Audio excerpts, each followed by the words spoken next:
আমি নাজমুল ইসলাম মাস্টারকে ৭৭ সাল থেকে জানি। আমি দিল্লির হযরত সৈয়দ আইজুল কাসিম আব্দুল ওয়াহিদ সালিমি রহমাতুল্লাহ আলাইহির খলিফা। আমার শিক্ষক ছিলেন মিশরের আল আজহার ইউনিভার্সিটির ভাইস চ্যান্সেলর ছিলেন। আমি ওদের সহমতে 11 বছর থাকি। তো ওনার হিসাবে সবচেয়ে আমি বাসে আসছি, আর নাজমুল মাহাদি বাসে আসছে বড় অফিস থেকে পাশাপাশি শিফট করেছে। জিজ্ঞাসা করতেন মাহাদি অত বাড়ি কোনো বাচ্চারা কেন সরকারি থেকে বিজ্ঞাপন হয় আপনি কি কোনো পুরো মরিচ ও তালা লিখছেন আমার ব্রিটিশ অফিস আমাকে একটু বদিরাদের খেলা করছি। সাথে যখন বাচ্চার মিলের নাম লেখা করেন আমার বাচ্চা কিছু খেয়ে যাবে খাওয়া দাওয়া করলে আমার খুব মনে আছে চিংড়ি মাছ ছিল। চিংড়ি মাছ দিয়ে ভাত খেলে শুধু ডাল ছিল, ডালটাতে সবাই কোম্পানি সাথে খায়। ওগুলো ভাবি আপনি নবায়ন মানুষ, আমরা স্বামী স্ত্রীকে তওবা করে যান, তখন যদি দিল্লি থেকে আজমিস্ত্রিতে যান তাহলে আমাদের স্বামী স্ত্রী সালাম দেবেন। রেস্টুরেন্টে বাবাজি মারা যান হয়তো 89 88 এরকমের দিকে বাবাজি মারা গেছে। যাই হোক মরিচরা ফার্স্ট অজিফা আমি দিলাম সকালে সন্ধ্যায় ফাতে আসতে দিই। 7 বার আত্মকারিল্লা, 3 বার পুরো ফাতে হয়, 10 বার পুরো 11 বার দিই। আর একটা অজিফা দিলাম 100 বার গরুশ্রী, 500 বার লাভ করলাম আত্মকারিল্লা। পরবর্তীতে আবার 100 বার গরুশ্রী হয়, তোরা মুজাম্মেল করে মনে যাচ্ছে। আর বললাম যে 2400 বার পর আল্লাহ লাগবে আমাদের শরীরে মুজাদ্দি দিয়ে নকশবন্দি দিয়ে শুরু করে 2400 বার পর আল্লাহ জিকির করতে পারে। 5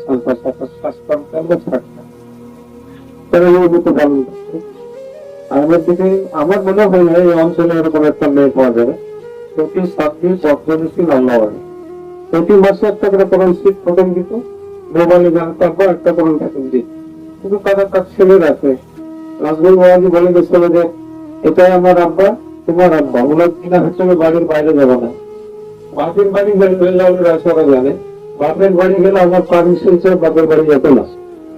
স্কুলের দৌড়ে যেত, আব্দুল হামিদ যেত, আব্দুল মজিদ যেত, আব্দুল মালিক যেত, বেলাম যেত।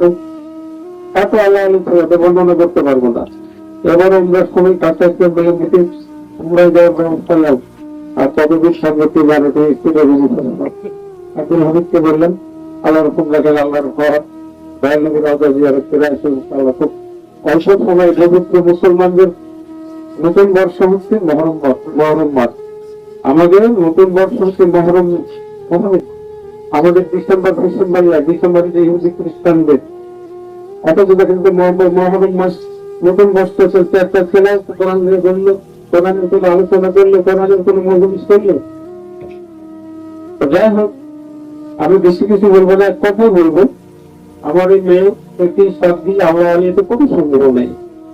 অর্থাৎ খেলাপ তো নেই, এটা তো আলাদা বিরল। কলেমা খতম বলার সময় যদি সুযোগ পেলেন 2 মাসে 1,20,000 বার কলেমা খতম করে। আর আমাদের প্রত্যেকটা থেকে মুরিদদের ভিতরে একটা আলাদা আমল থাকে, একটা আল্লাহর নামের সাথে আমাদের থাকে, যেটা আপনারা আলমটাকে ফলাত লাগিয়ে সোহানি আর সোহানি থাকবে। তোমাদের উত্তম সাথে তৈরি করা হয়েছে, তো সাথের ভিতরে কিছু না তো আলোচনা করি। তার ছেলে লেখাশিক দেখবেন, হ্যাঁ তার ছেলে এগুলো আরামে দেখবেন। এর ভিতরে আমাদের যেটাকে হবে যে এইখানে আমার নাতি আল্লাহ রসুল বলছেন যারা মেয়েদের পাশে নাচতে পারবে তারা আমার উন্মত নেয়।